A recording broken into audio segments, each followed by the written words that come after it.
Welcome back to the Bone Zone, everybody. We're going to go ahead and go over the sphenoid bone. The sphenoid bone is a butterfly-shaped bone which forms part of the skull floor and also contributes to the orbits as well as the lateral walls of the skull. It's a single bone. There's a lot of paired bones in the skull, but this one's a single bone. Anteriorly, it's going to go ahead and meet up with the ethmoid bone, which is right over here. But the ethmoid bone is one of those bones that also gets covered by the frontal bone in the anterior fossa of the skull, which we'll go over in the superior view of the skull video. This is just the bone video.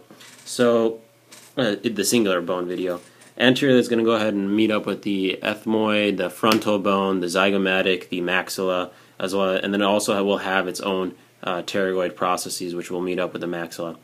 So, laterally and posteriorly, it will meet up with the temporal bone right over here, and we could also see it right over here. This is the temporal bone. That's the process of the temporal. What is this again? Petrous portion of the temporal bone. So make sure you make a note of that.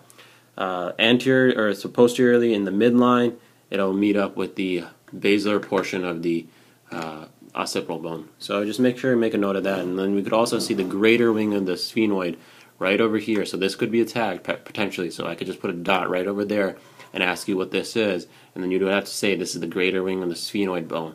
So this right over here is the greater wing of the sphenoid, and then make sure you know that this is the parietal bone, temporal bone, frontal bone. So you could see that all the bones of the skull are joining up, and if they didn't, you'd have a hole in your head, which is not good. So we're going to go over the parts of the sphenoid that I think are pretty high yield. So right over here is the sella turcica. The sella turcica is the fossa for the pituitary gland. Right over here, you could go ahead and get them properly. These big old holes that you got right over here are the foramen lacerums. So this is the foramen lacerum, this is a foramen lacerum, and they're a part of the sphenoid bone. And for those, you often mistake them for the carotid canal, but don't, because the carotid canal you'll be able to see inferiorly. So make sure you make a note of that the foramen lacerum is right over here as well as here on the superior view of the skull. But on the inferior view of the skull, you'll be able to better see the carotid canals. So make sure you make a note of that. Now we're going to go ahead and, in terms of what goes through the foramen lacerum, in terms of practical purposes, you probably don't need to know, but from my own personal research, I think it transits the greater petrosal nerve, and that's what I collected. But you guys could go ahead and correct me on that later on if you want to comment on it or let your peers know, and that'd be great. So let's go over other parts. Right over here, this is the lesser wing. So towards the orbit part of the eye is the lesser wing of the sphenoid. The lesser wing of the sphenoid, and then over here, these are the anterior clinoid processes. So the anterior clinoid processes are the anterior attachment of what thing? The cerebellar tentorium. So anterior clinoid process, and then this is the attachment point for the cerebellar tentorium. Right over here on this skull, it's a little broken, but these would be the posterior clinoid processes, which are also the anterior attachment for the cerebellar tentorium as well as the sellar diaphragm. So make sure you make a note of that. So, but for both of them, what attaches? The cerebellar tentorium as well as the sellar diaphragm. Anterior clinoid process, posterior clinoid process. Now let's go ahead and talk about the optic canal, which is right over here. Optic canal, and the optic canal transmits the optic nerve as well as the ophthalmic artery. The optic nerve as well as the ophthalmic artery. Now we're going to go ahead and look a little deeper. It's like this big old thing right over here. You guys can make it out in the video pretty well. Just look where my stylus is pointing into. So that right over there is the superior orbital fissure, and then hopefully we could turn it around and I could set that in there, and then you guys can make it out. Right over there, that's the superior orbital fissure coming through over here. And then right over here, if we stick my probe in here and then we turn around, that's the optic canal. So from the orbit view, you have the superior orbital fissure as well as the optic canal coming through. And you can make them out. So I'm wiggling, and now I'm coming through the superior orbital fissure. Hopefully that's not what she said. Right over here. And then this is the optic canal. So we went over the optic canal. What does the optic canal transmit? the ophthalmic artery as well as the optic nerve. And right over here, the superior orbital fissure will transmit pretty much whatever else there is that has to do with the eye. And that includes the oculomotor nerve, the trochlear nerve, the abducent nerve, as well as the ophthalmic division of the trigeminal nerve. So, again, what is that? That's 3, 4, 5, and 6. And 5, just know that's the ophthalmic. So, in that regard, you just know you got 3 through 6 coming through the superior orbital fissure, and then 2 right over here. So it goes 2, 3 through 6, and then just note that it's technically V1 that's coming over into the superior orbital fissure.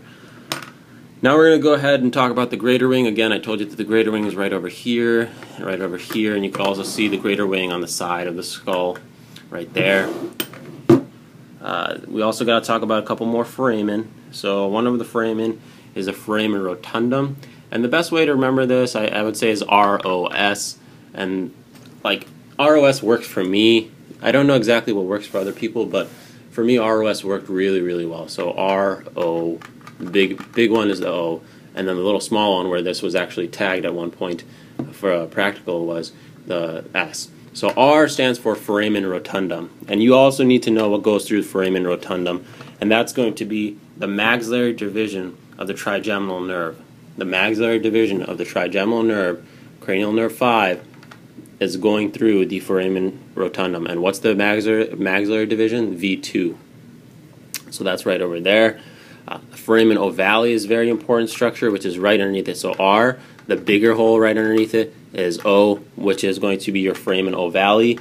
And what I remember for the foramen ovale is, for some odd reason, it sticks with me, is that the O zone is O3, and then OV3 makes sense. So V3 is right over here. So V3 is what I'm talking about. V3, I'm talking about cranial nerve 5, division 3, and division 3 would be the mandibular nerve, and the mandibular nerve will give off other divisions that you'll need to know in the infratemporal fossa. So that division, that division, cranial nerve V3, is going through this foramen ovale right over here. And then also going through the foramen ovale is a couple of other things that you need to know. One is the accessory meningeal artery and the preganglionic parasympathetic fibers of the lesser petrosal nerve from the glossopharyngeal nerve destined for the otic ganglion. So that's a doozy.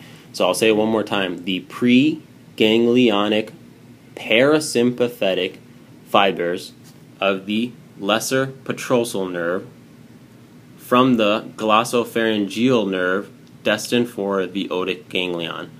So para, lesser petrosal, glossopharyngeal nerve destined for the otic ganglion. So one more time, that's for the foramen ovale right over here. So what again? OV3, as well as the preganglionic parasympathetic fibers from the glossopharyngeal nerve destined for the otic ganglion, as well as the accessory meningeal artery, AMA, right over here. Accessory meningeal. So lastly, there's this little one that's actually been tagged on this body, or on the skull, right over here, which is this, where the arrow is pointing. That's the foramen spinosum, and the foramen spinosum, it's going to go ahead and transmit the meningeal nerve as well as the middle meningeal artery. So I think this region, it's not too bad in terms of memory. Just know right over here is, this is the eye stuff, the optic canal, the superior orbital fissure eye stuff. The rotundum, you know, it's going to the cheek. That's going to be V2, and then V3 and everything else is located a little lower, and then you got some meningeal stuff going down in there. So that's a good way to remember it. That'll be a good way to orient yourself. And lastly, we're going to go ahead and go over the pterygoid processes of the sphenoid bone. And you can see right over here, let me go ahead and zoom or focus. Yeah, right over here, this is the lateral pterygoid process, medial pterygoid process.